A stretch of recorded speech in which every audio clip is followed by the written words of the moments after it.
12 physics इलेक्ट्रोस्टैट Gauss law, जो कि very very important topic है बोर्ड के हिसाब से। आज उसको एक्सप्लेन करेंगे।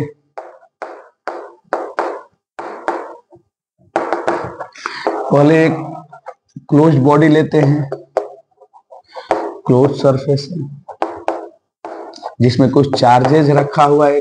Q1 है, Q2 है, Q3 है, Q4 है, माइनस Q5 है, प्लस Q6। तो गॉस लॉ फ्लक्स के लिए होता है। एक तो फ्लक्स हम लोग फॉर्मूला से निकालते हैं, इलेक्ट्रिक फ्लक्स के डेफिनेशन से, और दूसरा गॉस ना इसको एक्सपेरिमेंटली प्रूफ करके दिखाया कि नहीं ऐसे भी फ्लक्स निकाला जा सकता है जो कि उससे कहीं ज्यादा इजीली निकल जाएगा। अब इनके हिसाब से क्या बोले कि ये जो क्लोज बॉडी है, क्लोज सरफेस है, इससे जितना फ्लक्स लिंक्ड होगा उस फ्लक्स का वैल्यू ना इस क्लोज बॉडी के इनसाइड जितना चार्ज है, मींस चार्ज नेट इनसाइड, मतलब नेट चार्ज इनसाइड वाले, ठीक है।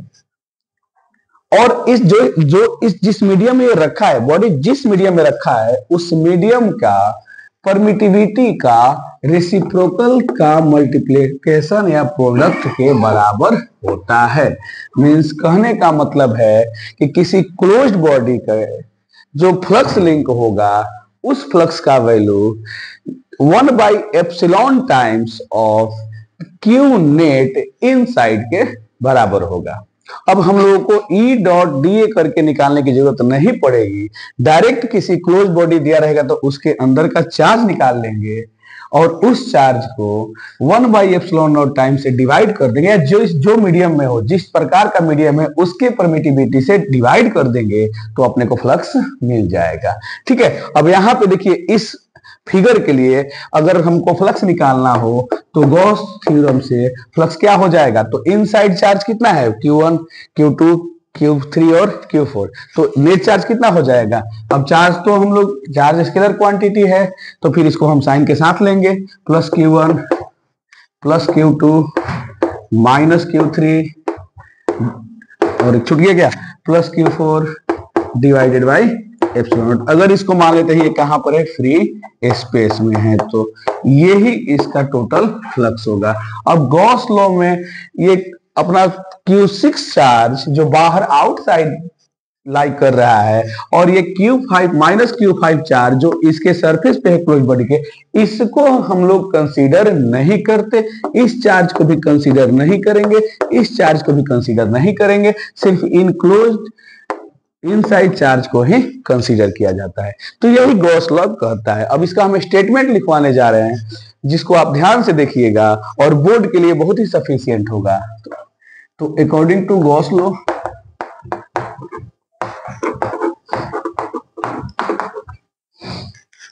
एक काम करते हैं, इसको रीअरेंज कर देते हैं।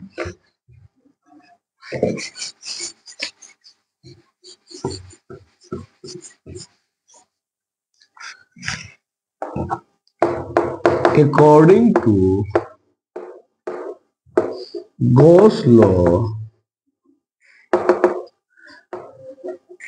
in a vacuum or free space,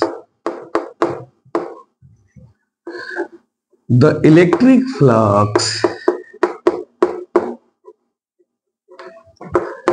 linked with the closed surface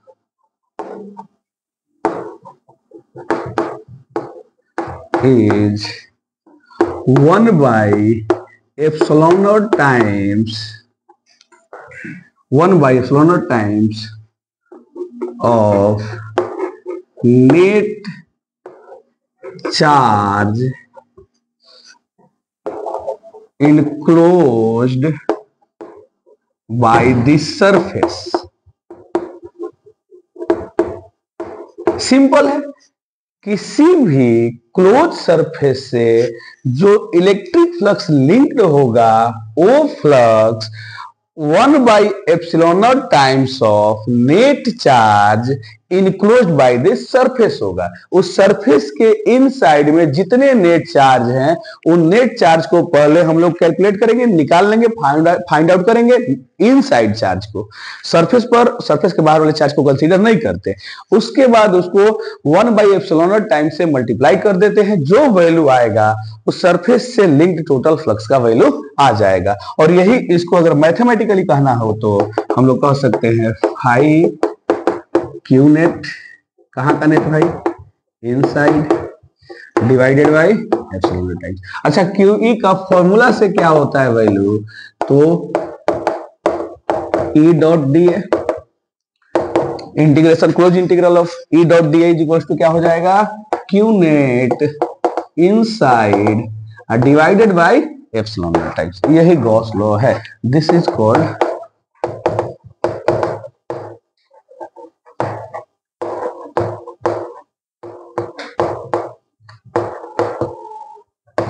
अब गॉस लॉ किसके किसके लिए वैलिड है वो सब के बारे में, यानी गॉस लॉ से रिलेटेड इंपॉर्टेंट कुछ पॉइंट्स लिखवा देते हैं। तो देख लीजिए इसको, अगर आप लिखना चाहें तो आप नोट कर लीजिए इसको।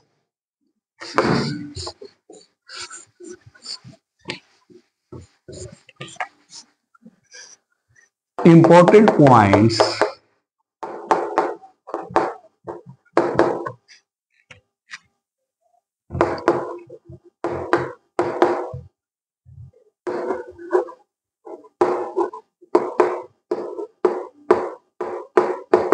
अब ये ऑब्जेक्टिव के लिए बहुत ही हेल्पफुल होगा। ये चीजें क्या है, हेल्पफुल एमसीक्यूज। फर्स्ट पॉइंट में हम लोग क्या लिखेंगे कि Gauss law only close surface के लिए ही अप्लीकेबल होता है।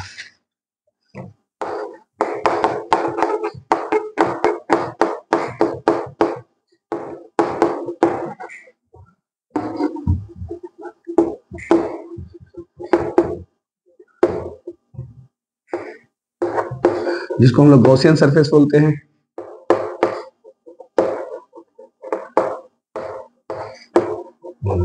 ठीक है ना। सेकंड पॉइंट में हम लोग लिख सकते हैं कि ये जो गॉसियन सरफेस होता है वो इमेजिनरी सरफेस होता है।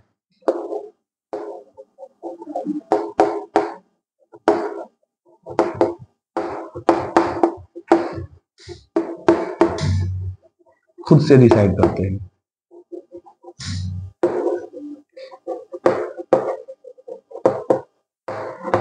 ठीक।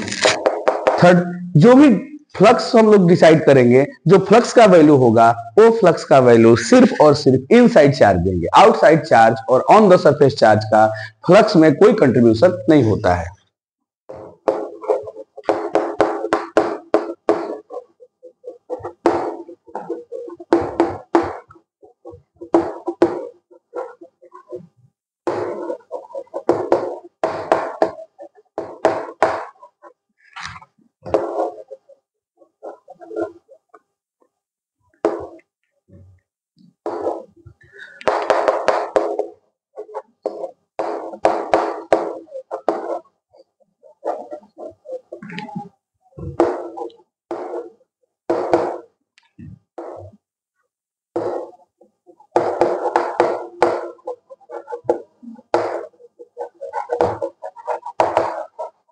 फ्लक्स, ठीक है। और जो सबसे इंपॉर्टेंट है, जो इसमें हम 2 स्टार लगा देते हैं, 3 स्टार लगा देते हैं, वो ये है कि Gauss law body, close body के शेप पे, साइज पे डिपेंड नहीं करता, ना ही उससे चार्ज के लोकेशन पे डिपेंड करता है, कितना दूर चार्ज है। अगर इनसाइड में कहीं भी चार्ज हो, बॉडी के अंदर कहीं भी हो, सेंटर पे हो, कॉर्नर पे हो, कहीं भी हो, तो भी फ्लक्स का वैल्यू सेम होगा। और उसका शेप चाहे जैसा हो तो भी फ्लक्स का वैल्यू सेम होगा। वो सिर्फ चार्ज पे डिपेंड करता है।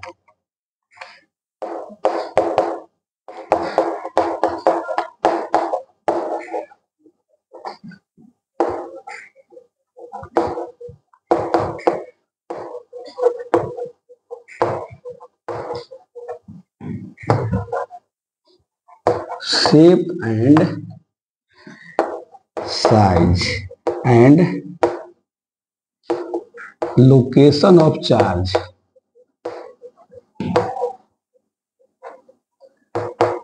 inside a closed body। बहुत इंपॉर्टेंट है ये। शेप पे डिपेंड नहीं करता, साइज पे डिपेंड नहीं करता, और बॉडी के इनसाइड में चार्ज का लोकेशन पे फ्लक्स डिपेंड नहीं करता। तो बच्चों, हमको उम्मीद है कि आप लोग इससे कुछ अच्छा सीखेंगे। Thank you.